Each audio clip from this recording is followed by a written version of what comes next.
Hello friends, welcome all of you quality and facts. दोस्तों, आज की इस वीडियो में पीजीटी पॉलिटिकल साइंस के पेपर को आपके सामने डिस्कस करने वाला हूं। इसको हम चेक करेंगे कि पेपर का लेवल क्या था, कट ऑफ कैसी रहने वाली है और कितना इजी या टफ ये पेपर था। और इसके साथ ही आपके लिए एक नोटिफिकेशन है, इंफॉर्मेशन है। दिसंबर 2024 के लिए हमने एनटीए नेट का कोर्स लॉन्च कर दिया है और ये कोर्स आपको दो टाइप से मिलेगा। एक तो यहाँ पे आप देख रहे हैं conceptual course for NTA net political science, जिसमें केवल पेपर 2 के बारे में आपको जानकारी मिलेगी, इसमें लाइव क्लासेस भी रहेगी।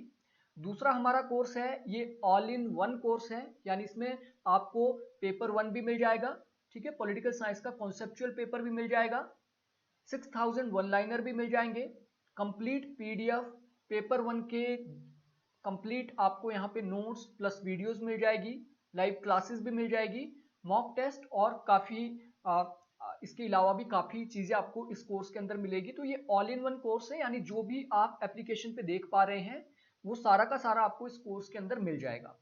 तीसरे टाइप का कोर्स जो हमने लॉन्च किया है दिसंबर 2024 के लिए, ये है एनटीए यूजीसी नेट पेपर 1।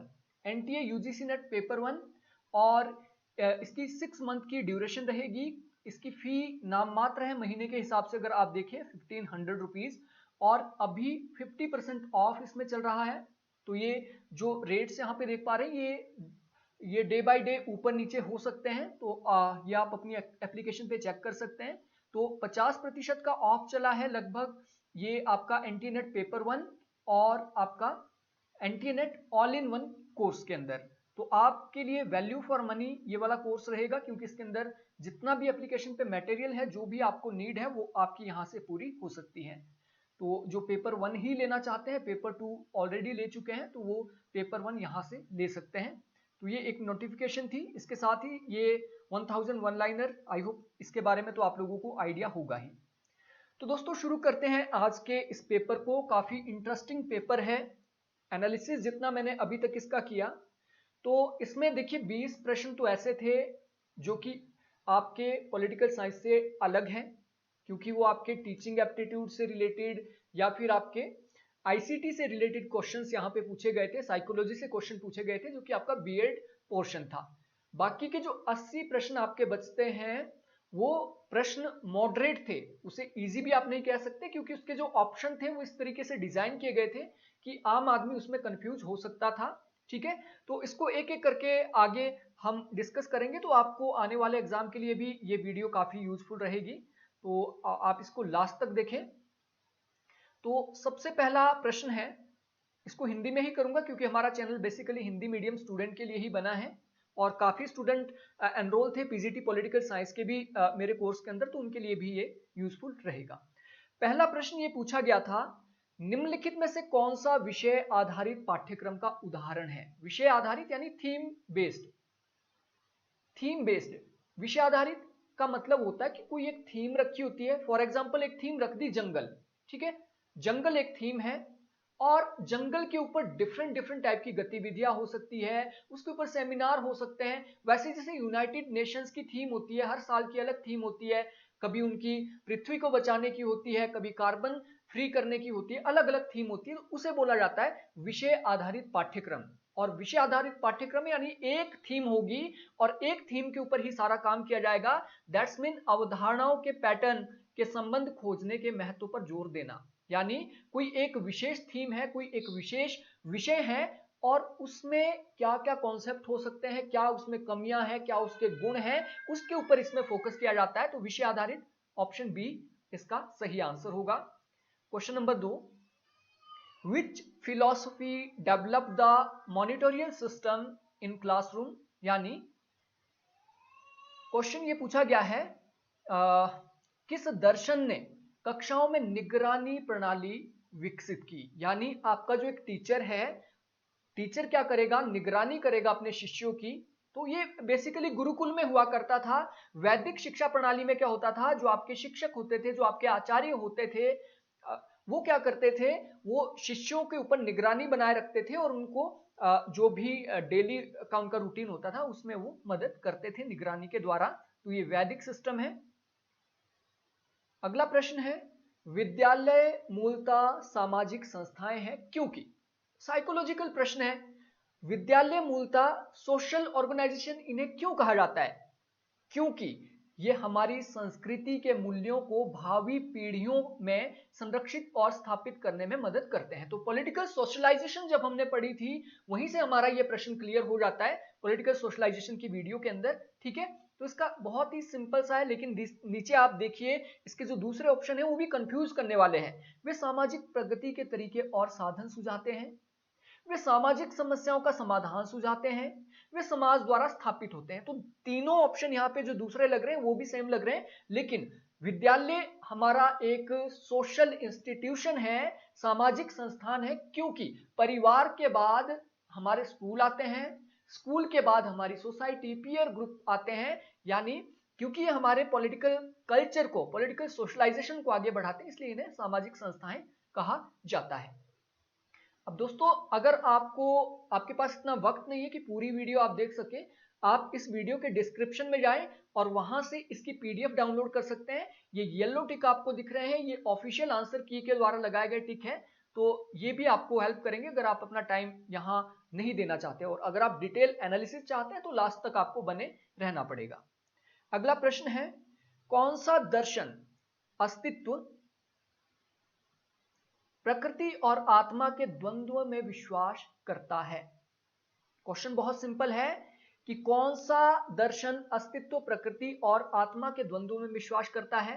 अब देखिए, जो बौद्ध धर्म है, बौद्ध धर्म आत्मा को नहीं मानता है। ठीक है, बौद्ध धर्म एज सच आत्मा को नहीं मानता है, वो अत्त दीपो भवो की बात करते हैं, यानी आप अपने दीप खुद है, आप अपने आप को खुद समझ सकते हैं।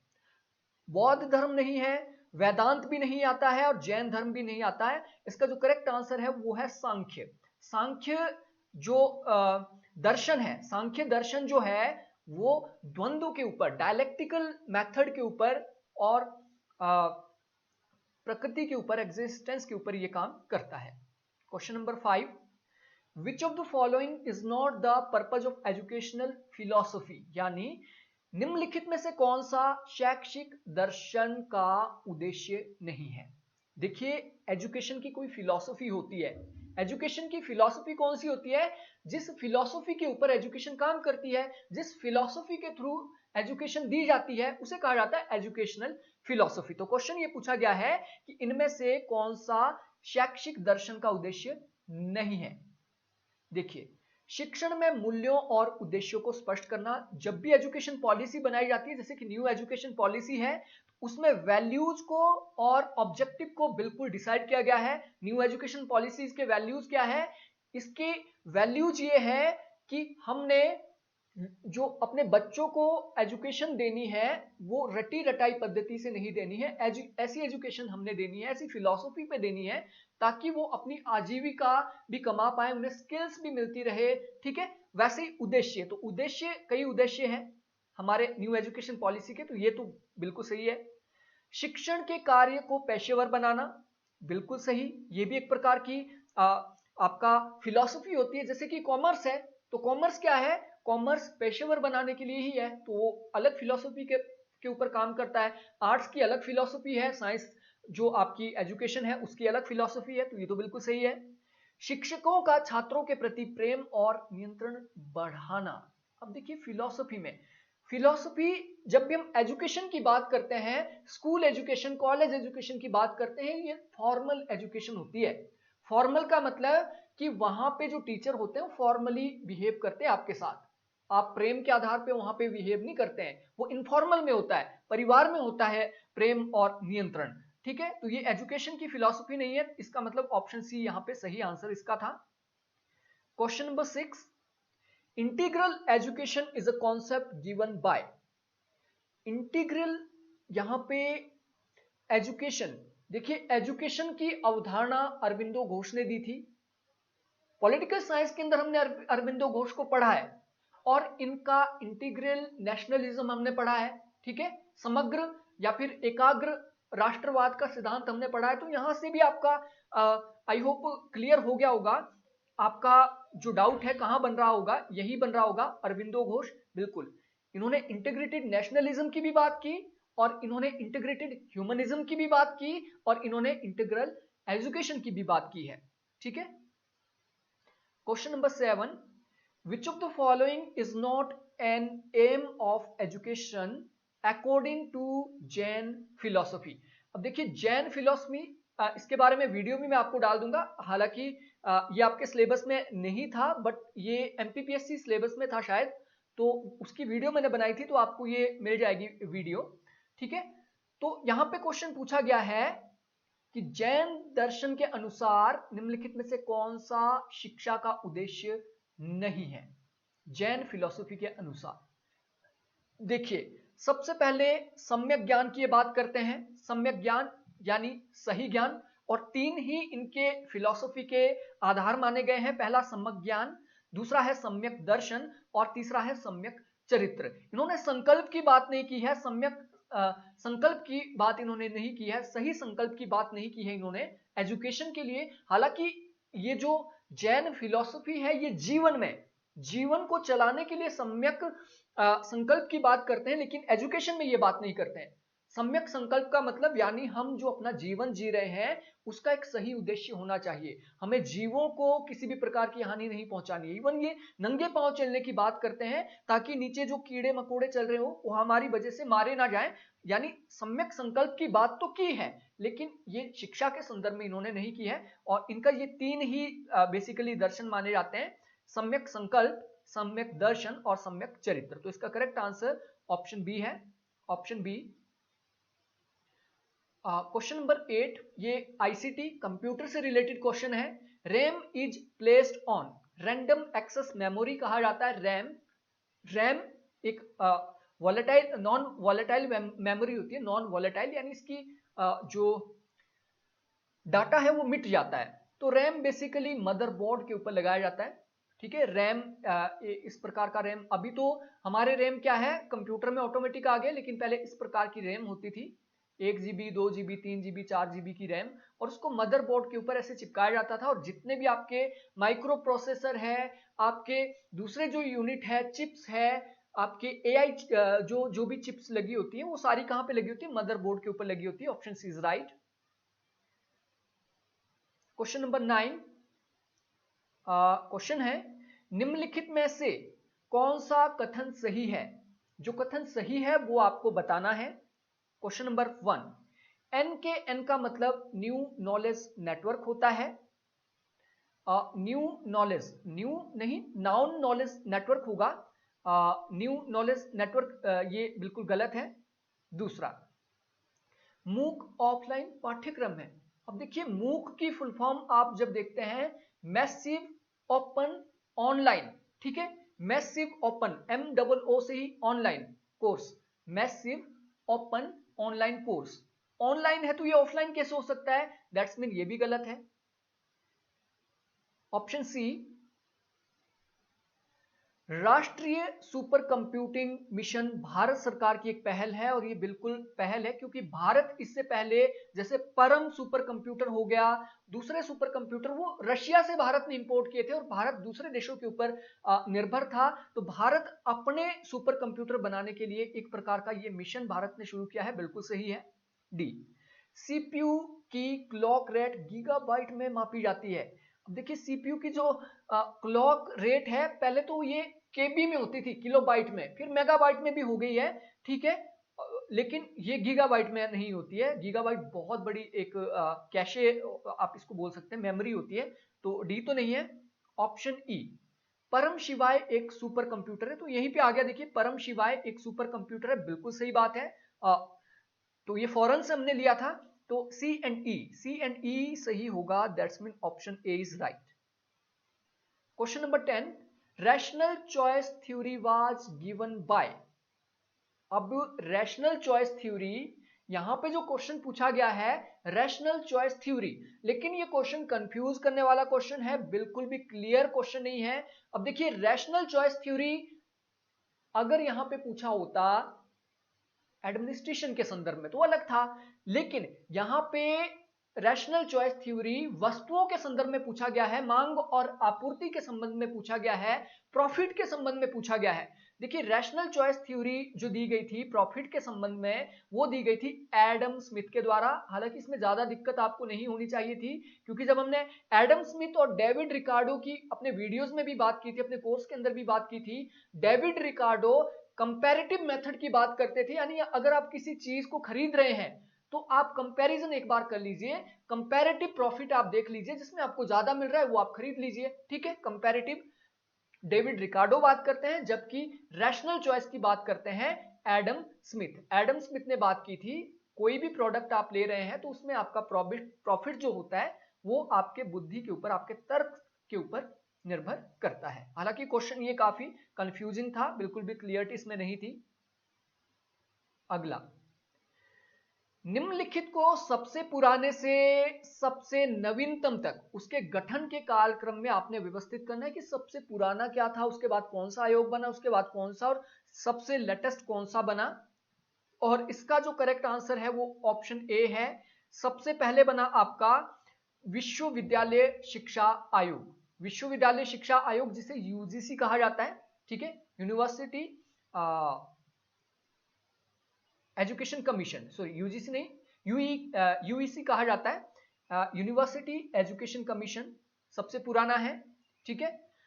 उसके बाद आपका बना है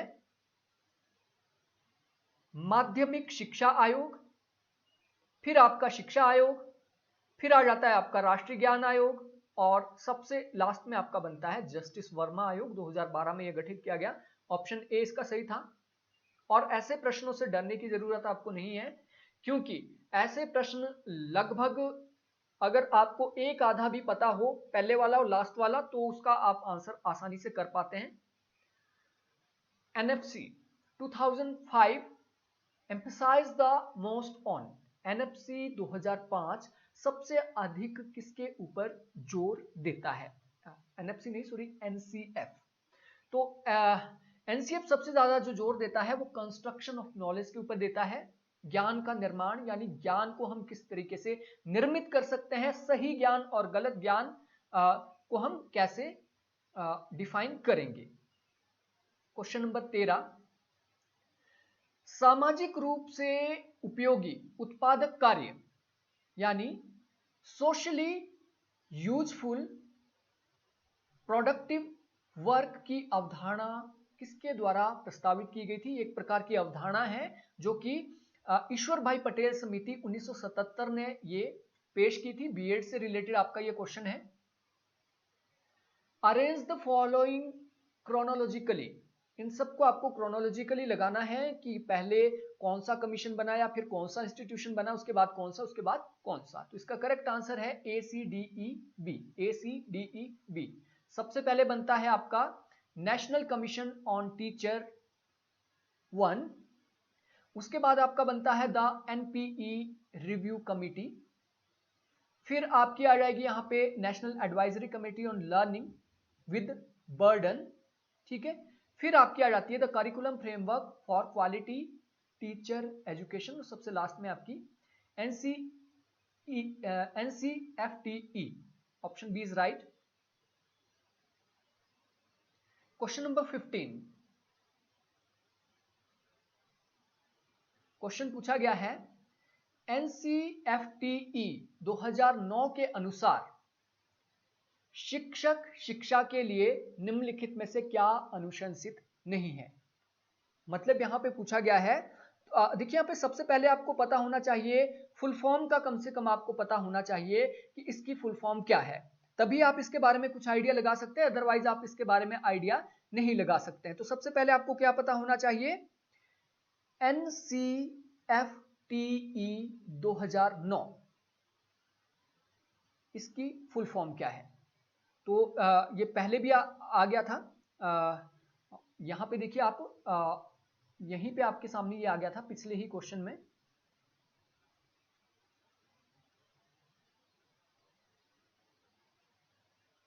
ये देखिए यहां पे NCFTE toward preparing the professional and human teacher. बहुत यहां पे मतलब इसकी एक प्रकार की डेफिनेशन भी आप देख सकते हैं। NCFTE बेसिकली किस लिए बना था? ये बना था preparing the professional and human teacher, यानी टीचरों को क्या बनाना है, हमने ऐसा बनाना है कि वो प्रोफेशनल ज्यादा हो और ह्यूमैनिटी को वो प्रमोट करते हो। तो इसका जो सही आंसर है वो ऑप्शन सी है। शिक्षार्थियों को केवल सिद्धांतों के माध्यम से मनोवैज्ञानिक सामाजिक विशेषताओं को समझना या सिखाना। और यहां पे देखिए, मैं आपको ये एग्जांपल मैंने आपको क्यों दिया, क्योंकि अगर आपको इसका आंसर पता भी नहीं था तो प्रीवियस क्वेश्चन से ही आप इसका आंसर निकाल पाते थे। यहां पे देखिए आप ह्यूमन टीचर, मानवीय अध्यापक, या फिर यहाँ पे प्रोफेशनल, तो मानवीय अध्यापक, और इसका आंसर बहुत यहाँ पे इसी क्वेश्चन के अंदर छुपा हुआ था। ठीक है, मनोवैज्ञानिक सामाजिक। Question number 16, education was put in the concurrent list through which constitutional amendment. और ये पॉलिटिकल साइंस का क्वेश्चन है, डेफिनेटली सभी ने सही किया होगा। 42वां संवैधानिक संशोधन, जिसे मिनी संविधान भी कहा जाता है, छोटा संविधान भी कहा जाता है, इंदिरा गांधी ने 1976 में यह संशोधन किया था और शिक्षा को समवर्ती सूची में रखा था। समवर्ती सूची वो सूची होती है जिसमें राज्य भी कानून बना सकते हैं और सेंटर भी। अगला प्रश्न है, मेटा कॉग्निशन के संबंध में कौन सा कथन सही नहीं है? मेटा कॉग्निशन किसी की सोच के बारे में सोचना है। मेटाकॉग्निशन उन प्रक्रियाओं को संदर्भित करता है जिनका उपयोग योजना बनाने, निगरानी करने और दूसरों की समझ और प्रदर्शन का आकलन करने के लिए किया जाता है। तो इसके देखिए यहाँ पे मेटाकॉग्निशन, इसके नाम से ही आपको पता लग रहा है मेटाकॉग्निशन। मेटा बहुत सारी चीजें होती है, ठीक है। अब देखिए मेटाकॉग्निशन में क्या किया जाता है, एक इस प्रकार की प्रोसीजर, एक इस प्रकार के प्रोसीजर को इसमें संदर्भित किया जाता है जिनका उपयोग योजना बनाने के लिए हम करते हैं, हम निगरानी करने के लिए करते हैं और दूसरों की समझ और प्रदर्शन का आकलन करने के लिए जिस प्रक्रिया का प्रयोग करते हैं उसे मेटाकॉग्निशन कहा जाता है। मेटाकॉग्निशन में किसी की सोच और सीखने के बारे में महत्वपूर्ण जागरूकता शामिल है। मेटाकॉग्निशन के लिए छात्रों को मानसिक घटनाओं को बाहरी बनाने की आवश्यकता होती है। तो ये तीनों सही है। पहला यहाँ पे दिया है, किसी की सोच के बारे में सोचना नहीं होता है इसमें क्या होता है, इसमें प्रोसीजर बनाए जाते हैं, योजनाएं बनाई जाती है, निगरानी की जाती है। ठीक है, ऑप्शन ए इसका सही है, ये गलत है। अगला प्रश्न है, एक प्रक्रिया जिसके द्वारा हम बाहरी दुनिया को आईडी के अस्वीकृत आवेग का श्रेय देते हैं उसे कहा जाता है प्रोजेक्शन, प्रक्षेपण। ठीक है, प्रक्षेपण, ये सारी विधियां हैं, आइडेंटिफिकेशन विधि, प्रोजेक्शन विधि, रैशनलाइजेशन विधि, सब्लिमेशन। ठीक है, a process by which we ascribe to external world the rejected impulses of the ID। अगला प्रश्न है, सिद्धांतकारों को सीखने के सिद्धांतों में उनके योगदान को आरोही क्रम में आपने लगाना है। बीएड से रिलेटेड आपका क्वेश्चन है। इसका जो करेक्ट आंसर था ये था ऑप्शन सी। ठीक है, सबसे पहले आपका इवान पी पावलोव, इन्होंने सबसे पहले सिद्धांत विकसित किया टीचिंग से रिलेटेड। उसके बाद आ जाता है आपका E.L. थॉर्नडाइक, फिर आपका आ जाता है एडवर्ड, फिर आपका क्लार्क हल और लेटेस्ट आपके हैं अल्बर्ट बंडूरा। इन्होंने सीखने के सिद्धांत, लर्निंग प्रोसेस के लिए जो थ्योरीज दी है उसके बारे में ये क्वेश्चन था। बिल गेट्स किस प्रकार की बुद्धिमत्ता का प्रसिद्ध उदाहरण है? देखिए, बिल गेट्स बेसिकली तार्किक गणितीय बुद्धि यानी लॉजिकल मैथमेटिकल इंटेलिजेंस का उदाहरण है बिल गेट्स। बिल गेट्स आपने सुना होगा, बिल गेट्स जो है आपके एक आईटी कंपनी है, सबसे बड़ी आईटी कंपनी या सबसे रिच आप कह सकते हैं, रिच आदमी, माइक्रोसॉफ्ट, उसके फाउंडर भी है।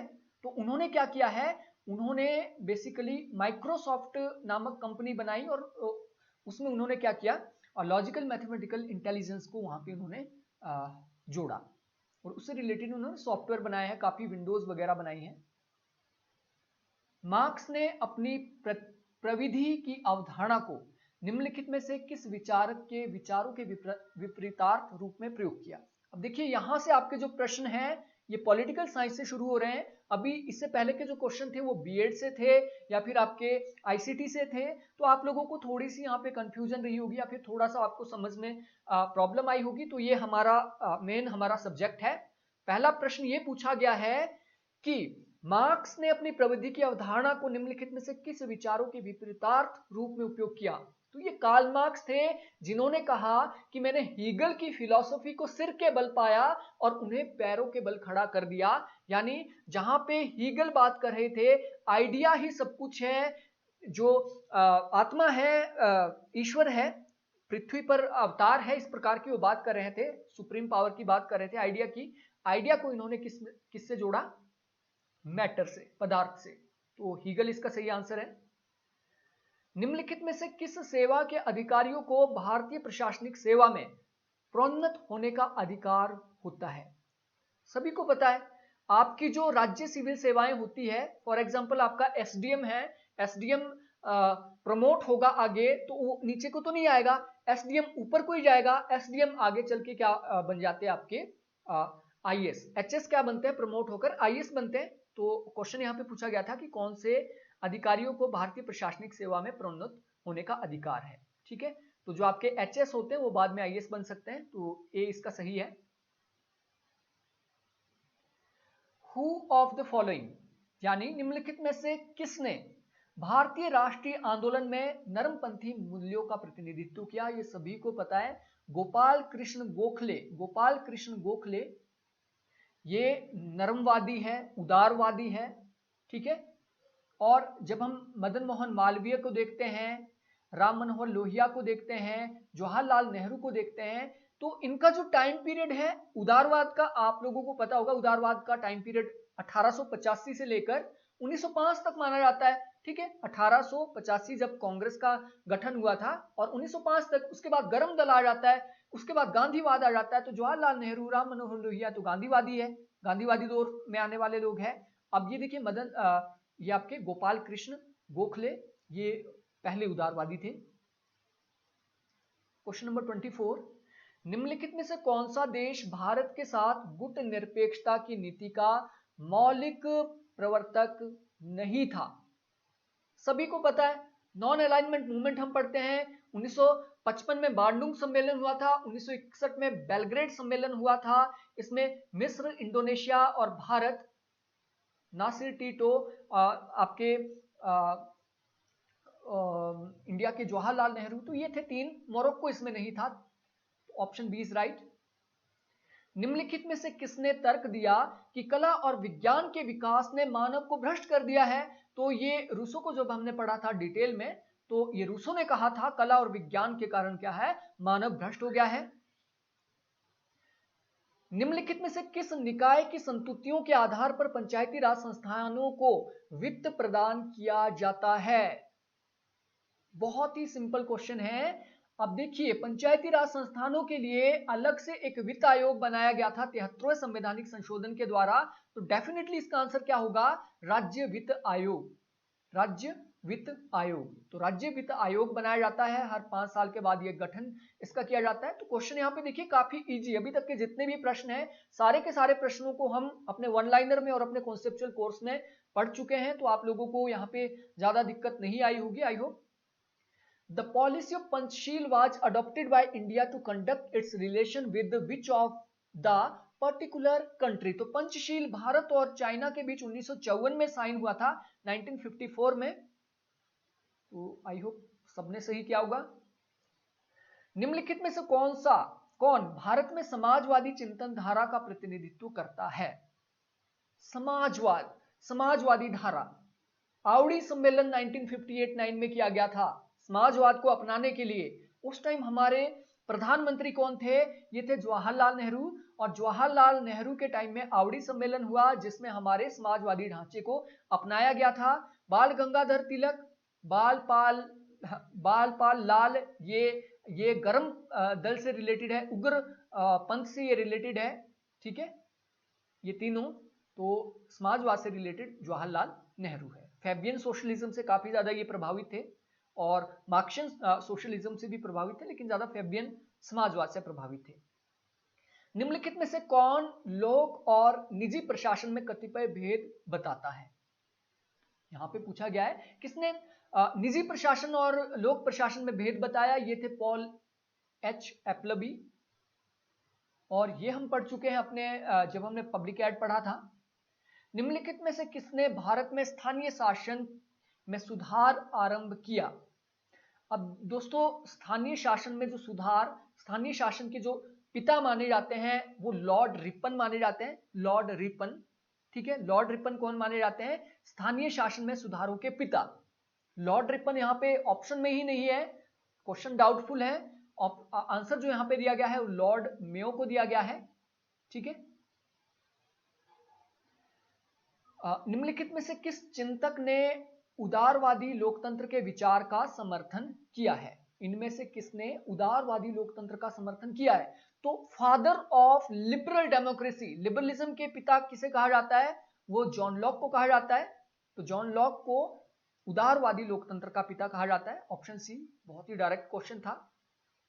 निम्नलिखित में से किस संसदीय समिति का अध्यक्ष सामान्यतः विपक्षी दल का सदस्य होता है? और यहाँ पे आप देख रहे हैं 1967 में एक प्रथा बनाई गई थी। हालांकि ये कॉन्स्टिट्यूशन में कहीं नहीं लिखा गया है, लेकिन प्रथा के तहत एक प्रकार का ये हमारी ट्रेडिशन बन गई है कि लोक लेखा समिति का जो अध्यक्ष होगा वो विपक्षी दल से होगा।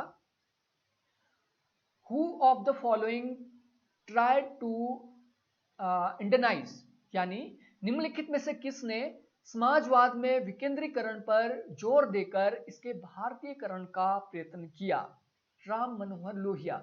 देखिए, समाजवाद जब हम पढ़ते हैं तो समाजवाद हम या तो जयप्रकाश नारायण का समाज पढ़ते हैं, या गांधीवाद, गांधी का समाजवाद पढ़ते हैं, या फिर राम मनोहर लोहिया का समाजवाद पढ़ते हैं। और राम मनोहर लोहिया का जो समाजवाद है, चौखंबा सिद्धांत इन्होंने दिया, सप्त क्रांति का सिद्धांत इन्होंने दिया, जिसमें इन्होंने विकेंद्रीकरण की बात की। और इन्होंने कहा जो हम अभी तक वेस्टर्न जगत के अंदर समाजवाद को जो अडॉप्ट करने की हमारी प्रवृत्ति है उसको खत्म करना पड़ेगा, और इंडिया के सिनेरियो के हिसाब से, इंडिया की स्थिति के हिसाब से, इंडिया के समाज के हिसाब से हमें समाजवाद बनाना पड़ेगा। तो ये राम मनोहर लोहिया ने सिद्धांत दिया है। अगला प्रश्न है, निम्नलिखित में से कौन सा भारत की विदेश नीति का निर्देशन सिद्धांत नहीं रहा है? विदेश नीति, देखिए, उपनिवेशवाद का विरोध। भारत क्योंकि उपनिवेशवाद से जूझ रहा था तो भारत ने उपनिवेशवाद का विरोध किया, रंग भेद का भी विरोध किया, और इवन अफ्रीका के अंदर तो क्रांति का इन्होंने समर्थन किया था उस टाइम। अफ्रीकी एशियाई एकजुटता की हम बात करते हैं, साम्यवाद का विरोध हमने कभी नहीं किया। साम्यवाद का विरोध का मतलब वो हो गया कि एक गुट का विरोध करना। दो गुट थे उस टाइम, एक आपका पूंजीवादी था और दूसरा आपका साम्यवादी रशिया था, ठीक है, या फिर यूएसएसआर आप कह लो। तो हमने साम्यवाद का विरोध कभी भी नहीं किया है, ठीक है, और हमारे ये फॉरेन पॉलिसी का निर्देशक तत्व नहीं है। Who of the following propounded the theory of cultural nationalism in India? किसने भारत में सांस्कृतिक राष्ट्रवाद सिद्धांत का प्रतिपादन किया? और इसको अगर क्लियर शब्दों में बोले, जो कि हमने पढ़ा भी है और हर जगह आपको मिलेगा, हिंदू राष्ट्रवाद का किसने भारत के अंदर, या फिर हिंदू संस्कृति के आधार पर राष्ट्रवाद का समर्थन किसने किया? ये किया था वीडी सावरकर ने। महात्मा गांधी ये कल्चरल नेशनलिज्म की बात नहीं करते हैं, ये राम राज्य की बात करते हैं। जवाहरलाल नेहरू साइंटिफिक नेशनलिज्म की बात करते हैं, ये सोशलिस्टिक डेमोक्रेसी की बात करते हैं। और फैलिक ये सॉरी आपके कहाँ चला गया, सॉरी, ओके, एक क्वेश्चन हमारा छूट गया, कोई बात नहीं, इसको हम करते हैं, ठीक है। गोपाल कृष्ण गोखले, ये जो कि महात्मा गांधी के राजनीतिक गुरु थे, तो इसका करेक्ट आंसर आई होप आपको मिल गया है, वीडी सावरकर। ये क्वेश्चन छूट गया था, who called the principle of administration as proverb, और 20 बार हमने ये पढ़ा है जब हम डिस्कस कर रहे थे पब्लिक एड को। हर्बर्ट साइमन ने कहावतें कहा था। कहावतें यानी इंडिया का एडमिनिस्ट्रेशन अलग है, यूएसए का अलग है, इंडिया में जो चीजें लागू होती है वो अमेरिका में लागू नहीं होगी, ऐसी बात कही थी हर्बर्ट साइमन ने। यानी कहावतों की तरह, मुहावरों की तरह होता है, तो ये आलोचना में इन्होंने कहा था। अगला प्रश्न है, निम्नलिखित में से किस प्रधानमंत्री के कार्यकाल के दौरान गुट निरपेक्षता की नीति को प्रथम बार भारी आघात लगा था? गुट निरपेक्षता की नीति, अब ये देखिए, इंदिरा गांधी इसका करेक्ट आंसर है। जब हम इंडिया की फॉरेन पॉलिसी पढ़ते हैं, मैंने आपको बताया था 1971 के अंदर क्या हुआ था। 1971 के अंदर अमेरिका ने अपने जहाजी बेड़े भेज दिए थे पाकिस्तान के सपोर्ट के लिए। जब हमारा भारत पाकिस्तान के बीच युद्ध चला हुआ था बांग्लादेश मुद्दे को लेकर, तो भारत ने 20 वर्षीय संधि की थी किसके साथ, यूएसएसआर के साथ। और भारत किसके साथ एसोसिएट होने लगा था, यूएसएसआर के साथ। यानी सबसे बड़ा आघात कब मिला था, इंदिरा गांधी के टाइम में, जब हम कहीं ना कहीं हमारा झुकाव यूएसएसआर की तरफ हुआ था, एक गुट की तरफ हुआ था। ठीक है। India has consistently been seeking reform in which of the following United Nation organ? Bharat किसमें सुधार की बात कर रहा है? कंटिन्यू G4 का निर्माण भारत ने कर लिया, G20 के अंदर बात कर ली, G7 के अंदर बात कर ली। हमने सुरक्षा परिषद में सुधार की बात की है। ठीक है, सुरक्षा परिषद के लिए हमने G4 का भी निर्माण किया है। तो ऑप्शन बी इज राइट। निम्नलिखित कथनों पर विचार कीजिए। नंबर 1, हॉब्स एक समझौतावादी दार्शनिक है, सभी को पता है। तो समझौतावादी जो दार्शनिक है वो 2 है। ठीक है, सॉरी 3 है। पहला हॉब्स, दूसरा लॉक, तीसरा रूसो। बिल्कुल सही। हॉब्स ने मानव प्रकृति को नकारात्मक रूप में प्रस्तुत किया है। बिल्कुल, हॉब्स ने मानव प्रकृति को कैसा प्रस्तुत किया है? वो क्रोधी है, वो लालची है, जिसकी लाठी उसकी भैंस, इस प्रकार की बात उन्होंने की है। उनका विश्वास लोकतंत्र में था नहीं, उन्होंने राजतंत्र की बात की, उन्होंने लेवियथन की बात की। लेवियथन एक प्रकार का निरंकुश राजा, ऐसा निरंकुश राजा होगा जो लोगों को कंट्रोल करेगा, ऐसी बात उन्होंने की थी। और option A is right. Which of the following is not a type of emergency under Indian constitution? भारतीय संविधान में किस प्रकार की इमरजेंसी की बात नहीं की गई है, वो आपको बताना है। देखिए, सबसे पहले आंतरिक आपातकाल की बात की गई है, यानी आंतरिक अशांति। और आंतरिक आपातकाल जैसी, हालांकि ये शब्द आपको देखने को नहीं मिलेगा यहाँ पे आंतरिक आपातकाल, लेकिन हाँ कहीं ना कहीं ये निकल के आता है कंक्लूजन, आंतरिक आपातकाल है। राज्य में संवैधानिक मशीनरी की असफलता, ये भी है। और वित्तीय आपातकाल, ये भी है। प्रशासनिक आपातकाल की कहीं भी बात नहीं की गई है। देखिए, आंतरिक आपातकाल यानी आंतरिक सशस्त्र विद्रोह अगर हो जाता है, आर्टिकल 352, आर्टिकल 356, आर्टिकल 360 वित्तीय आपातकाल। ठीक है, लेकिन प्रशासनिक आपातकाल की बात नहीं है। Option D is right. Question number 41, स्थानीय स्वशासन के एक पक्ष के रूप में निम्नलिखित में से किसने सर्वोदय का विचार दिया? तो ये सभी को पता है। सर्वोदय यानी सभी का उदय। सभी का उदय तब होगा जब हम पंचायती राज को लाएंगे, और पंचायती राज जो हमारा डीपीएसपी में था वो गांधीवादी एक प्रिंसिपल था। निम्नलिखित में से किस पड़ोसी देश में भारत ने भारतीय शांति सेना भेजी थी? भारत ने भारतीय जो शांति सेना 1987 में कहां भेजी थी? ये राजीव जयवर्धने समझौता हुआ था 1987 के अंदर, और लिट्टे की समस्या जो श्रीलंका में थी उसके समाधान के लिए आगे चलकर भारत ने क्या है, आईपीकेएफ यानी इंडियन पीस कीपिंग फोर्स भेजी थी। कहां पे? श्रीलंका में। क्वेश्चन नंबर 43, किस संगठन के पिरामिड ढांचे को निम्नलिखित में से किस सिद्धांत? अब देखिए, कोई संगठन जो होता है उसके ढांचे को पिरामिड होता है आपका पद सोपान, हायरार्की। ठीक है, पिरामिड इसी तरीके का पिरामिड ऐसा होता है, हायरार्की। तो ये हमने पढ़ लिया था जब हमने संगठन के बारे में पढ़ा था। ठीक है, संगठन में हायरार्की क्या होता है, स्पैन ऑफ कंट्रोल क्या होता है, तो उसके अंदर हमने ये पढ़ लिया था। तो इजी क्वेश्चन था, डायरेक्ट क्वेश्चन था। विच of the following forms of government is preferred bye Machiavelli? Machiavelli किस प्रकार के सरकार की बात करता था? मैकियावेली हमेशा गणतंत्र की बात करता था। इन्होंने राजतंत्र की बात नहीं की, इन्होंने गणतंत्र की बात की। और इनका जो पुस्तक है द प्रिंस, उसमें इन्होंने प्रिंस को क्या है, चुना हुआ माना, यानी जो राजा होगा वो लोगों द्वारा चुना जाएगा, यानी गणतंत्र की इन्होंने बात की थी। अगला प्रश्न है, किस दार्शनिक ने हन्ना आरेंट के चिंतन को अत्यधिक प्रभावित किया? तो जीन जैक रूसो। ठीक है, जे रूसो ने काफी ज्यादा प्रभावित किया हन्ना आरेंट को। इनका मानवता का दर्शन हो, टोटलिटेरियन का दर्शन हो, या फिर इनका जो ह्यूमैनिटेरियन आप कह सकते हैं, वो सारा दर्शन किससे प्रभावित था? शिक्षा का सिद्धांत किससे प्रभावित था? जीन जैक रूसो से। किसने मैकियावेली को व्यवहारवाद का अग्रदूत कहा था? विलियम ब्लूम ने मैकियावेली को बिहेवियरलिज्म का अग्रदूत कहा था। तो आप यहाँ पे देख सकते हैं कहाँ पे 15वीं 16वीं शताब्दी जब मैकियावेली थे, और कहाँ पे 20वीं शताब्दी के अंदर व्यवहारवाद आया, लेकिन विलियम ब्लूम ने इन्हें व्यवहारवाद का अग्रदूत कहा था। कौटिल्य के अनुसार प्राचीन भारत में किस प्रकार का राजनीतिक प्रशासनिक ढांचा विद्यमान था?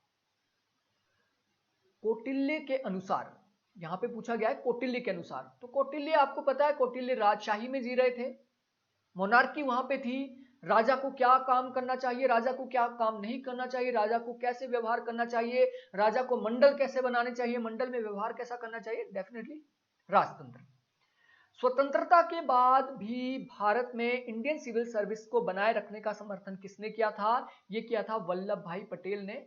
ठीक है, तो पहले क्या था, स्वतंत्रता से पहले, ये हमने पढ़ा था, स्वतंत्रता से पहले भारतीय प्रशासनिक सेवा को क्या कहा जाता था? ICS, Indian civil service. ठीक है, इंडियन सिविल सर्विस कहा जाता था। आज इसे क्या कहा जाता है? आज इसे कहा जाता था, कहा जाता है IAS। सभी को पता है IAS आज के टाइम में कहा जाता है, और ICS उस टाइम कहा जाता था। वल्लभ भाई पटेल के सिफारिश के आधार पे हमने इसका नाम परिवर्तन किया आगे चलकर 1950 के ही दशक में, लेकिन ये सेवाएं बनाए रखने की जो समर्थन है वल्लभ भाई पटेल ने किया था, जो कि हमारे गृह मंत्री थे उस टाइम के। निम्नलिखित में से कौन सा भारत का सर्वोच्च लोक सेवक है? और मुख्य सचिव, लाइक कैबिनेट सेक्रेटरी जब हम पढ़ते हैं, मंत्रिमंडलीय सचिव पढ़ते हैं, एक मुख्य सचिव होता है, एक मंत्रिमंडलीय सचिव होता है। ठीक है, अब देखिए जब हमने पढ़ा था कि सेंटर के अंदर कौन होता है, सेंटर के अंदर होता है आपका कैबिनेट सेक्रेटरी, सबसे बड़ा होता है। स्टेट के अंदर कौन होता है? मुख्य सचिव होता है, चीफ सेक्रेटरी होता है। ठीक है, तो इसका करेक्ट आंसर यहां पे होगा मंत्रिमंडलीय सचिव सबसे बड़ा होगा। मुख्य सचिव तो किसी भी विभाग का हो सकता है। Option C is right. Bharat में मुगल शासन की जड़ें ठीक है, भारत में मुगल शासन की जड़ें निम्नलिखित में से किन परंपराओं से ली गई है? तो कहां से आए थे वो लोग? मुगल कहां से आए थे? मुगल बेसिकली तुर्की से आए थे, तुर्की पर्शियन, यानी इन्होंने जो भारत में एडमिनिस्ट्रेशन अपनाया, तो डेफिनेटली कहां से अपनाया? तुर्की और पर्शियन एडमिनिस्ट्रेशन इन्होंने भारत में अपनाने की कोशिश की। रैयतवाड़ी, ये वो काफी सारी इन्होंने जो यहाँ पे एडमिनिस्ट्रेशन लाया था, तो ये तुर्की और पर्शिया का मिक्सचर था। भारत सरकार के प्रशासनिक कार्यों का निर्वहन किस कार्यकर्ता के नाम से किया जाता है? तो भारत सरकार के जितने भी प्रशासनिक कार्य किए जाते हैं वो किसके नाम पे किए जाते हैं? भारत के राष्ट्रपति के नाम पे किए जाते हैं। जितने भी काम किए जाते हैं किसके नाम पे? राष्ट्रपति के नाम पे किए जाते हैं, क्योंकि वो एक नाम मात्र है, बट उनके ही आधार पे वो सारे काम किए जाते हैं। अगला प्रश्न है, भारत में द्वितीय प्रशासनिक सुधार आयोग का अध्यक्ष कौन था? वीरप्पा मोइली, मोइली कमीशन भी इसे कहा जाता है। बहुत डायरेक्ट क्वेश्चन आ गया था। Who has the right to dismiss the member of an all India service? अखिल भारतीय सेवा के अधिकारी को बर्खास्त करने का अधिकार किसके पास होता है? अखिल भारतीय है, यानी ये पूरे देश के बारे में है, तो ये केंद्र सरकार को इसका अधिकार होता है। लेकिन इसके कई ऐसे एग्जाम्पल भी आपको देखने को मिलते हैं कि स्टेट गवर्नमेंट ने भी बर्खास्त कर दिया है। ठीक है, जैसे कि शांता कुमार की सरकार थी, तो उन्होंने 2 आईपीएस अधिकारी को क्या है, निलंबित कर दिया था। आईएएस और आईपीएस अधिकारी को निलंबित कर दिया था। लेकिन जो इसका अधिकार होता है वो किसके पास होता है? अधिकार बेसिकली केंद्र सरकार के पास होता है, लेकिन राज्य सरकारें भी ऐसा करती है, लेकिन उसके बावजूद सेंट्रल गवर्नमेंट के पास उनको जाना पड़ता है। निम्नलिखित में से कौन सा जिलाधिकारी का एक कार्य नहीं है? जिलाधिकारी, डीसी, जो आपका डीसी होता है, डिस्ट्रिक्ट मजिस्ट्रेट आप कह लीजिए, डीएम कह लीजिए, डीसी कह लीजिए, डीसी का इनमें से कौन सा कार्य नहीं है? राजस्व वसूली, तो डिस्ट्रिक्ट के अंदर राजस्व की वसूली इन्हीं के नाम पे की जाती है। कानून व्यवस्था बनाने का जो दायित्व होता है डीसी को या डीएम को होता है। संसदीय जो चुनाव कराए जाते हैं वो डीएम की जिम्मेदारी होती है कि वो अपने डिस्ट्रिक्ट के अंदर उसको मेंटेन करे, लेकिन देश की सुरक्षा का जो भार होता है वो डीएम के ऊपर नहीं बल्कि राष्ट्रपति के ऊपर होता है। ऑप्शन सी इसका सही होगा, ये डीसी का काम या डीएम का कार्य नहीं है। केंद्रीय सचिवालय में सरकार द्वारा पार्श्व प्रवेश हेतु किस स्तर को प्रस्तावित किया गया था? पार्श्व का मतलब होता है आपका लाइक लैटरली एंट्री, ठीक है, लैटरल एंट्री इसे कहा जाता है। लैटरल एंट्री ये होता है संयुक्त सचिव के स्तर पर। लैटरल एंट्री कहां पे होती है, एंट्री कहां पे होती है, केंद्रीय सचिवालय में, ये संयुक्त सचिव स्तर को प्रस्तावित किया गया था। भारत के विभिन्न राज्यों या शहरों का विदेशी राज्यों या शहरों से सहयोग की नीति को क्या कहा जाता है, इसे कहा जाता है रीजनल डिप्लोमेसी। रीजनल डिप्लोमेसी, अब देखिए रीजनल का मतलब है ये देश के अंदर है। जैसे मुंबई शहर को कोलकाता शहर के साथ सिस्टर सिटी एमओयू टाइप का हो गया कि कोलकाता को मुंबई के आधार पर विकसित किया जाएगा, या चंडीगढ़ के आधार पे शिमला शहर को विकसित किया जाएगा, ठीक है।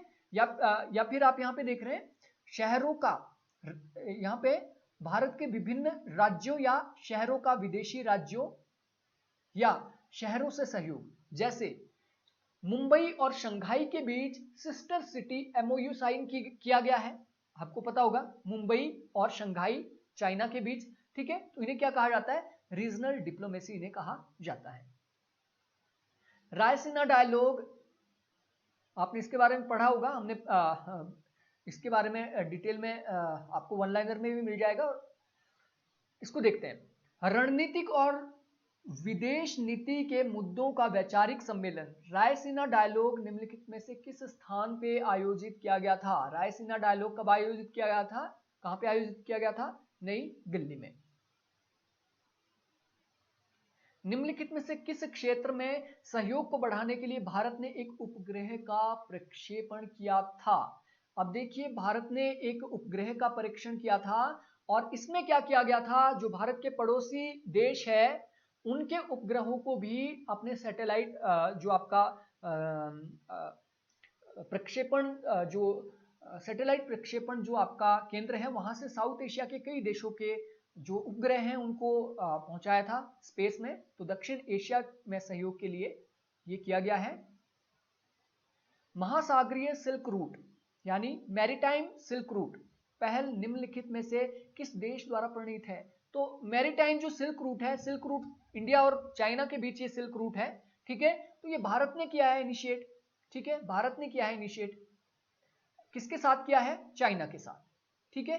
तो इसका अगर आप करेक्ट आंसर यहां पे देखते हैं, सिल्क रूट बेसिकली कहां पे है, सिल्क रूट आपका है इंडिया और चाइना के बीच, लेकिन यहां पे पूछा गया है maritime silk route initiative has been pioneered by which of the following country, यानी किसने इसका शुरुआत किया, ये चीन ने की थी। इसका इसलिए करेक्ट आंसर यहां पे चीन होगा, क्योंकि चीन के अंदर है।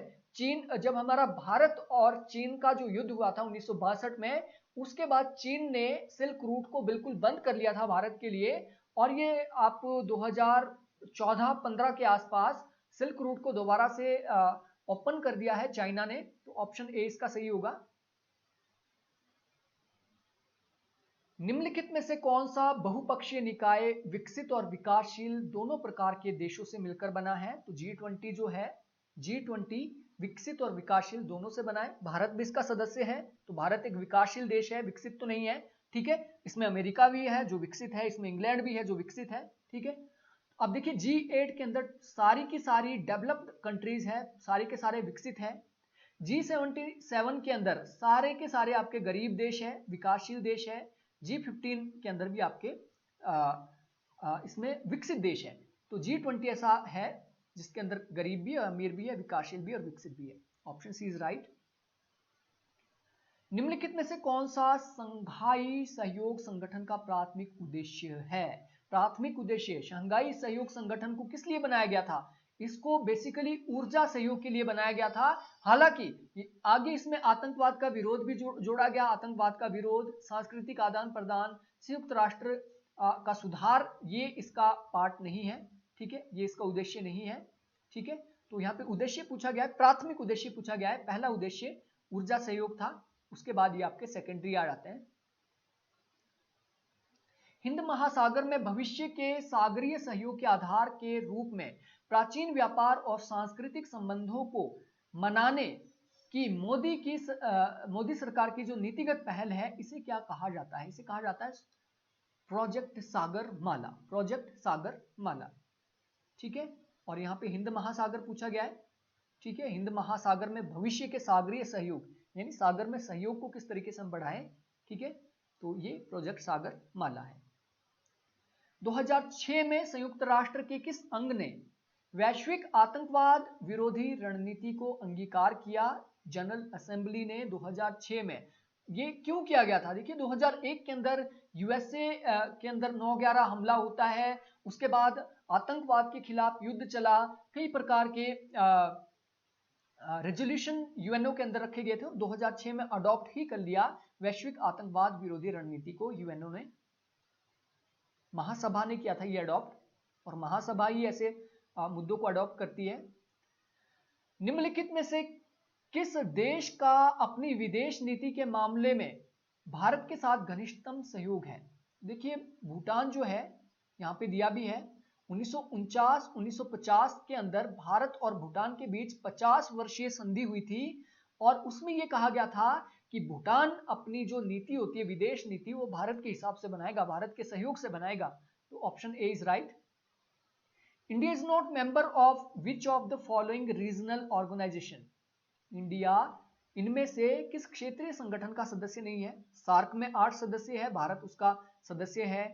हिंद महासागर इंडियन ओशन रिम में भी भारत है, बिम्स्टेक में भी भारत है, लेकिन भारत आरसेप में नहीं है। Option C is right. With which of the following countries India does not have water dispute? Bharat का किस देश के साथ जल विवाद नहीं है? भारत का पाकिस्तान के साथ सिंधु नदी जल विवाद है, बांग्लादेश के साथ ब्रह्मपुत्र गंगा जल विवाद है, नेपाल के साथ गंडक और कई हमारे जो प्रोजेक्ट लग रहे हैं उससे रिलेटेड विवाद है, लेकिन मालदीव हमारा क्योंकि ये आप इसको कह सकते हैं ओशन के साथ, इंडियन जो ओशन नहीं खाड़ी के साथ लगता हमारा ये देश है, ठीक है, बंगाल की खाड़ी के साथ लगता देश है, इसके साथ हमारी जो बाउंड्री डिस्प्यूट इसलिए नहीं है क्योंकि सागर के साथ लगता हुआ देश है। न्यू डेवलपमेंट बैंक निम्नलिखित में से किस बहुपक्षीय संगठन की सहायक इकाई है? तो न्यू डेवलपमेंट बैंक 2015 में ये शुरू किया गया था, और ब्रिक्स का ये संगठन है, ब्रिक्स का बैंक है, एनडीबी से कहा गया है, शंघाई चाइना के अंदर इसका हेड ऑफिस है। निम्नलिखित में से किसे मिनी सार्क कहा जाता है? मिनी सार्क किसे कहा जाता है? मिनी सार्क कहा जाता है बिम्स्टेक को, और क्योंकि सार्क के अंदर पाकिस्तान के साथ हमारा डिस्प्यूट चला हुआ है, तो सार्क को हम क्या है साइडलाइन कर रहे हैं, और सार्क की जगह ज्यादा हम किसे अडॉप्ट कर रहे हैं? बिम्स्टेक को सहयोग देने की हम बात कर रहे हैं, इसलिए इसका ऑप्शन बी से कहा जाता है, सार्क का ऑप्शन बी बिम्स्टेक को कहा जाता है और मिनी सार्क भी से कहा जाता है। इसमें पाकिस्तान हमारा दुश्मन नहीं है। किस कालखंड में क्षेत्रीयतावाद अंतरराष्ट्रीय संबंधों का मान बिंदु बना? देखिए जो रीजनलिज्म है, ठीक है, regionalism became hallmark of international relation during second world war, द्वितीय विश्व युद्ध के बाद, ठीक है, द्वितीय विश्व युद्ध के बाद रीजनलिज्म महत्वपूर्ण मुद्दा बन गया। रीजनलिज्म किस आधार पे बना था? एक आपका पश्चिमी देश और एक पूर्वी देश, एक आपका पूंजीवादी और एक आपका साम्यवादी, द्वितीय विश्व युद्ध के बाद। क्वेश्चन नंबर 70, विश्व में ऊर्जा सुरक्षा की स्थिरता हेतु निम्नलिखित में से किस अंतरराष्ट्रीय संगठन के निर्माण हेतु भारत ने पहल की थी? विश्व में ऊर्जा स्थिरता के लिए भारत ने क्या किया था? अंतरराष्ट्रीय सौर अलायंस का गठबंधन किया गया था, और अंतरराष्ट्रीय सौर अलायंस जो है ये आपका हरियाणा में इसकी स्थापना की गई थी। हरियाणा के अंदर भारत और अगर मैं गलत नहीं हूं तो फ्रांस के सहयोग से, भारत ने फ्रांस के सहयोग से इंटरनेशनल सोलर अलायंस का गठन किया था। निम्नलिखित में से किसने वेदों को भारतीय पुनर्जागरण के स्रोत के रूप में अपनाया, या फिर ये नारा किसने दिया था कि वेदों की ओर लौटो, वेदों की ओर लौटो?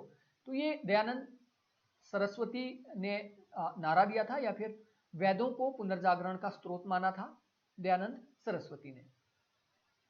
निम्नलिखित में से कौन यूरोपियन संस्कृति और चिंतन में एकदम प्रभावित नहीं था?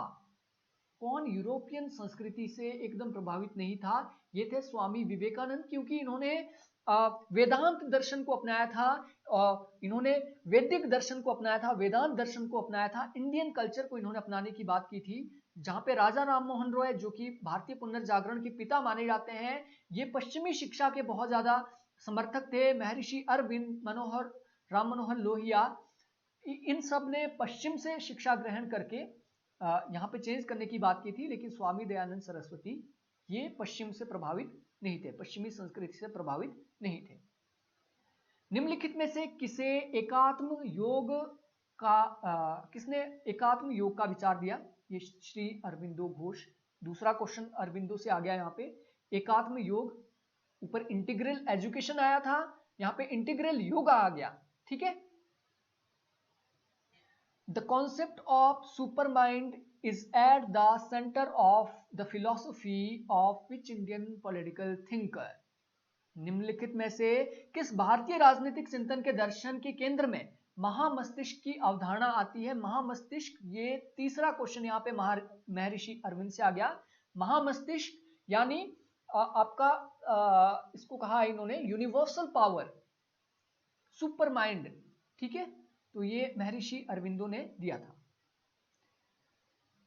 निम्नलिखित में से किस नेता ने भारत में सुशासन को राम राज्य के ढांचे पर बात करने की बात की थी? तो राम राज्य की बात डेफिनेटली महात्मा गांधी। निम्नलिखित में से किस नेता ने राष्ट्रीय आंदोलन के दौरान भारत की विदेश नीति की दृष्टि प्रस्तुत की थी? यहाँ पे राष्ट्रीय आंदोलन के दौरान किसने भारतीय विदेश नीति की दृष्टि पेश की थी? तो ये जवाहरलाल नेहरू ने की थी। इसीलिए भारत के विदेश नीति का पितामह किसे कहा जाता है? जवाहरलाल नेहरू को। निम्नलिखित में से कौन भारत में ब्रिटिश शासन के विरुद्ध एक हथियार के रूप में स्वदेशी के विकट समर्थक थे? यानी स्वदेशी को कौन अडॉप्ट करना चाहते थे अगर अंग्रेजों को यहां से भगाना है? तो ये थे बाल गंगाधर तिलक।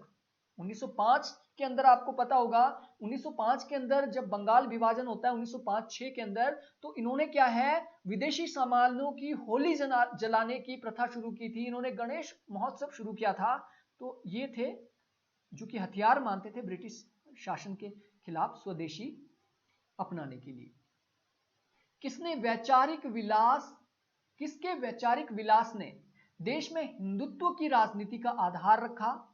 तो हिंदुत्व की राजनीति का आधार, ये दूसरा क्वेश्चन वीडी सावरकर से आ गया, same to same.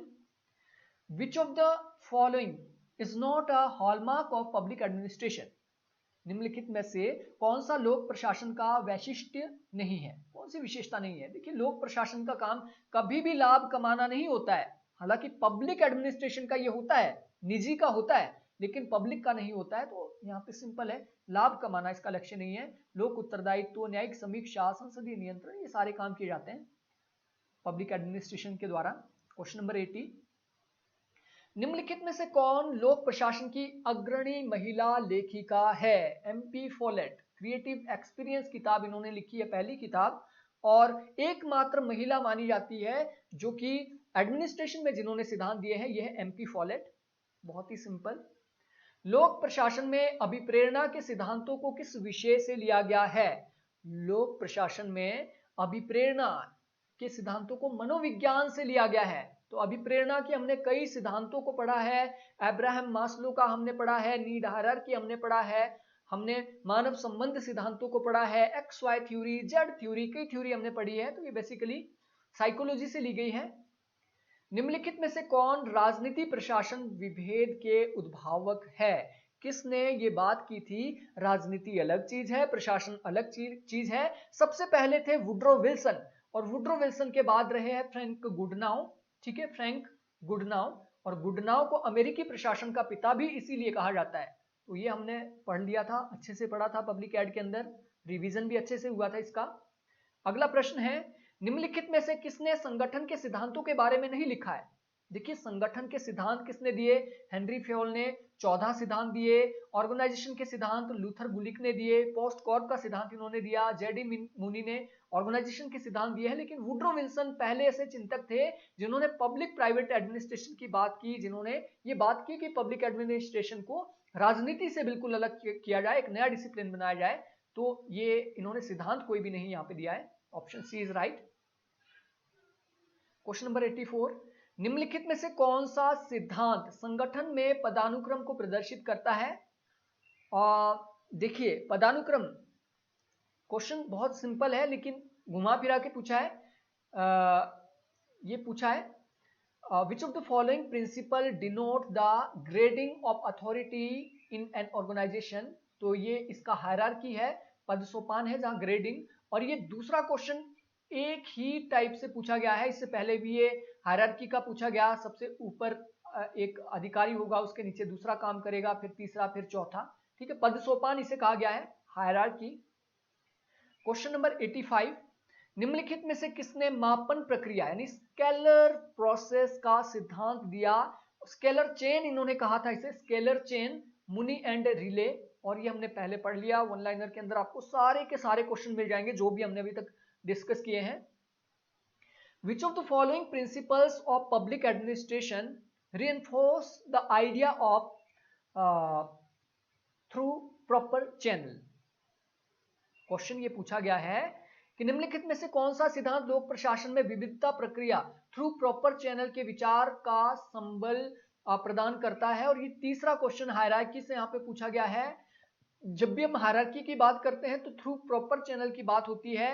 For example यहाँ पे जनरल मैनेजर है, जनरल मैनेजर के नीचे एचओडी है, एचओडी के नीचे सुपरवाइजर है, सुपरवाइजर के नीचे आपका वर्कर काम कर रहा है। तो हायरार्की में हमेशा ये कहा जाता है कि जो आपका वर्कर है वो डायरेक्ट आपसे, आपके मैनेजर से बात नहीं कर सकता, ये थ्रू प्रॉपर चैनल आना चाहिए। आपका वर्कर आपके सुपरवाइजर को आगे संदेश भेजेगा, सुपरवाइजर एचओडी को, एचओडी आपका मैनेजर को भेजेगा, इसलिए इसे थ्रू प्रॉपर चैनल कहा जाता है, हायरार्की पद सोपानीय प्रक्रिया को। Question number 87, the principle of span of control was originally applied in which of the following organization? तो हमने कहां से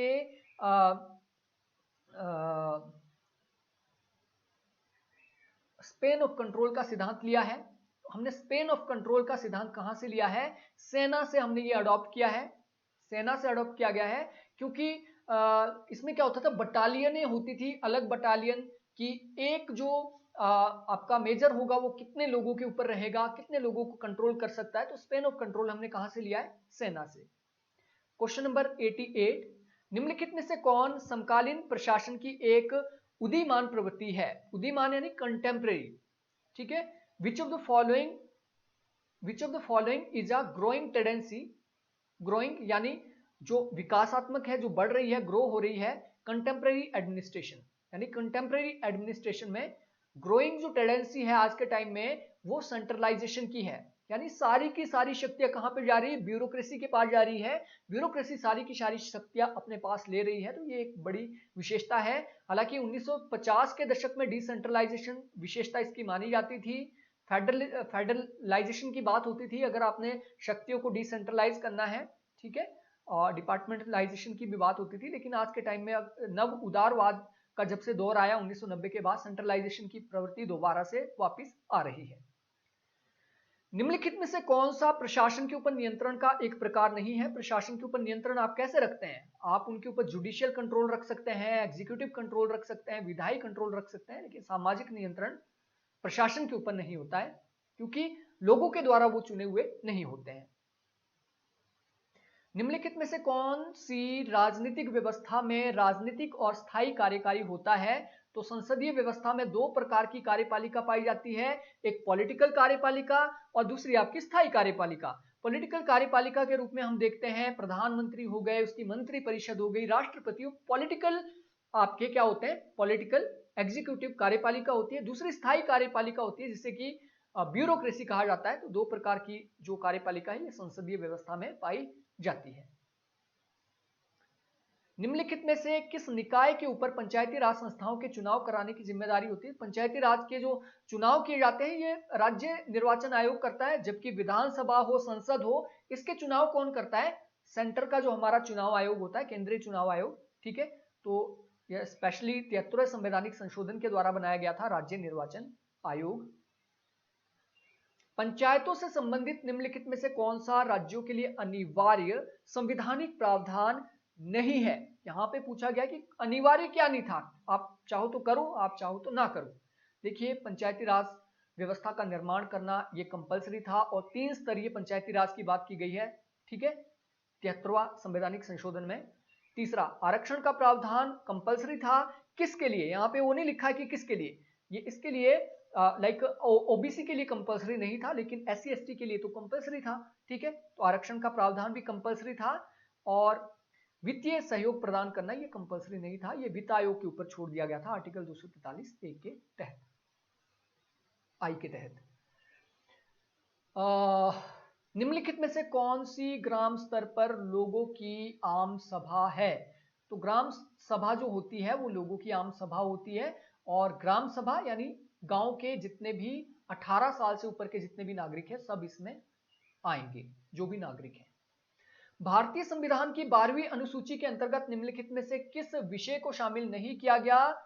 देखिए, 12वीं अनुसूची एमसी से रिलेटेड है, म्युनिसिपल कॉर्पोरेशन से रिलेटेड है, 18 विषय उसके अंदर रखे गए हैं। इसमें शहरी गरीबी खत्म करने की बात की गई है, यहाँ पे फायर ब्रिगेड सर्विस की बात की गई है, झुग्गी झोपड़ियों को सुधार करने की। लेकिन उच्च शिक्षा जो है ये आपके 12वीं अनुसूची में नहीं है, किसमें? ये संवर्ती सूची के अंदर है, राज्य सूची या फिर सेंटर सूची, जिसे संवर्ती सूची कहा जाता है, उसमें ये है। Option D is right. और ये दूसरा क्वेश्चन आ गया है इसी से रिलेटेड, क्वेश्चन नंबर 95। किसी नगर निगम का मुख्य कार्यकारी निम्नलिखित में से कौन होता है? तो उसे कहा जाता है म्युनिसिपल कमिश्नर। म्युनिसिपल यानी निगमायुक्त जो होता है वो होता है कार्यकारी प्रमुख। क्वेश्चन नंबर 96, मेयर भी इसे कहा जाता है, ठीक है।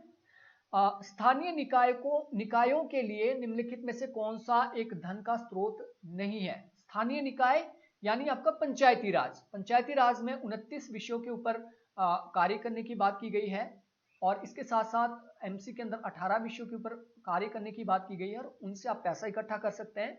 यानी जो आपके लोकल बॉडीज हैं वो किससे धन प्राप्त नहीं करते हैं। देखिए, टोल टैक्स, आपके रोड जो बने होते हैं उसमें से टोल टैक्स पंचायत आपका प्राप्त कर सकती है, वो ग्रांट्स ले सकती है, ग्रांट्स इन एड ले सकती है, वो वैधानिक धन स्थानांतरण एक जगह से दूसरी जगह कर सकते हैं। लेकिन आयकर जो होती है, आयकर किसके पास जाती है? इनकम टैक्स कौन लेता है? स्टेट लेता है, सेंटर उसका हिस्सा लेता है, ठीक है। तो आयकर नहीं ले सकती है पंचायतें। Option C is right. निम्नलिखित में से किसने विज्ञान के दर्शन में विज्ञान और अविज्ञान के मध्य भेद किया था? तो ये थे Karl Popper, theory of falsification इन्होंने दिया। कार्ल पॉपर को हमने डिटेल में जब पढ़ा था, तो आई होप आपको ये समझ आ गया होगा। सिविक कल्चर का विचार निम्नलिखित में से किसके साथ जुड़ा है? तो यहाँ पे सिविल दिया है, तो ये सिविल कल्चर नहीं है, ये सिविक कल्चर है। सिविक कल्चर का सिद्धांत सिडनी वर्बा ने दिया था, और कई बार हम इस क्वेश्चन को पहले भी डिस्कस कर चुके हैं। निम्नलिखित में से कौन तुलनात्मक राजनीति के अध्ययन के ऐतिहासिक उपागम के अग्रदूत हैं? तो सर हेनरी मैन ऐतिहासिक उपागम के साथ जुड़े हैं। गैब्रियल आमंड आपके स्ट्रक्चरल फंक्शनल अप्रोच के साथ जुड़े हैं। आपके हैरोल्ड लास्की जो है ये आपके सकारात्मक उदारवाद के साथ जुड़े हैं, और विडनर आपके एडवर्ड विडनर जो आपके नव प्रशासन के साथ जुड़े हैं, ठीक है, न्यू पब्लिक एडमिनिस्ट्रेशन के साथ, new public administration. Question number 100, अंतरराष्ट्रीय संबंधों में आधुनिक राज्य व्यवस्था के उदय को निम्नलिखित में से किससे जोड़ा जाता है? आधुनिक राज्य वेस्टफेलिया संधि 1648 में होती है, क्योंकि 1648 की जो ये संधि थी इसके अंदर क्या है, प्रभुसत्ता को पार्ट अपनाया गया था राज्य का, और इसमें यह कहा गया था कि किसी भी राज्य के 4 पार्ट होते हैं, जनसंख्या, भूभाग, प्रभुसत्ता, सरकार, इस प्रकार की बात हुई थी। तो 1648 को माना जाता है आधुनिक राज्य का अग्रदूत या फिर उदय के लिए महत्वपूर्ण संधि। तो दोस्तों ये 100 प्रश्न थे आपके, इसमें से 20 जो प्रश्न थे डेफिनेटली अगर आपने बीएड सेक्शन को, आईसीटी को अच्छे से पढ़ा था तो आपके इसमें से कम 10 प्रश्न तो सही होने चाहिए। 10 क्वेश्चन तो आपके आउट ऑफ 20 सही होने चाहिए अगर आपने इसमें थोड़ी बहुत मेहनत की है। और अब बचता है आपका दूसरा पॉलिटिकल साइंस का। पॉलिटिकल साइंस का जो पैटर्न था, यहाँ पे जो क्वेश्चन पूछे गए थे वो इजी टू मॉडरेट थे। इजी, यहाँ पे मैं टफ नहीं बोलूंगा, इजी टू मॉडरेट थे, ना ही ज्यादा टफ ना ही ज्यादा इजी। ठीक है, इजी थे और मॉडरेट के बीच थे, इन्हें टफ आप नहीं कह सकते हैं। और यहां पे आपको कम से कम 60 प्रश्न, 100 में से 60 प्रश्न आपके यहां पे सही होने चाहिए। 100 में से 60, और उसमें से कुछ नेगेटिव भी जाएंगे, डेफिनेटली यहां पे नेगेटिव जाएंगे। लाइक आपने सारे अगर अटेम्प्ट किए हैं तो इसका मतलब ये हुआ आपके 40 यहां पे गलत हो गए और 60 आपके यहां पे सही हो गए। और इस हिसाब से अगर देखें तो आपके यहाँ पे 10 नंबर घट रहे हैं, आप 50 के आसपास रुक जाएंगे। ठीक है, 50 क्वेश्चंस के आसपास आप रुक जाएंगे अगर आप इस रेशो में चल रहे हैं। यहाँ पे आपके 60 सही है और 40 आपके गलत है, तो आपके 50 नंबर यहाँ पे आ जाते हैं। और 50 नंबर यहाँ पे मुझे लगता है कि थोड़ा सा सेफ जोन है, थोड़ा सा, लेकिन 50 से ऊपर आपके यहाँ पे मार्क्स नेगेटिव करके आने चाहिए, क्योंकि 0.25 यहाँ पे नेगेटिव मार्किंग है। 50 से ऊपर अगर आपके नंबर बन रहे हैं तो ये पॉसिबिलिटी है आप डॉक्यूमेंटेशन के लिए बिल्कुल बुलाए जाएंगे। तो दोस्तों ये था आज का पीजीटी पॉलिटिकल साइंस का पेपर का डिस्कशन। अगर आप कोर्स लेना चाहते हैं तो डेफिनेटली आप कोर्स भी ले सकते हैं, क्वालिटी एंड फैक्ट्स एप्लीकेशन। इसे आप लैपटॉप पे भी चला सकते हैं, कंप्यूटर पे भी चला सकते हैं, आप अपने मोबाइल पे भी चला सकते हैं। और इसमें फैसिलिटी ये है कि आपको एक जगह बैठ के, आपको कहीं जाने की जरूरत नहीं है कोचिंग सेंटर में, आप घर बैठकर अपनी प्रिपरेशन इतनी अच्छे से कर सकते हैं जितनी आप इधर उधर भटक के भी नहीं कर सकते हैं। So thank you friends, thanks for watching.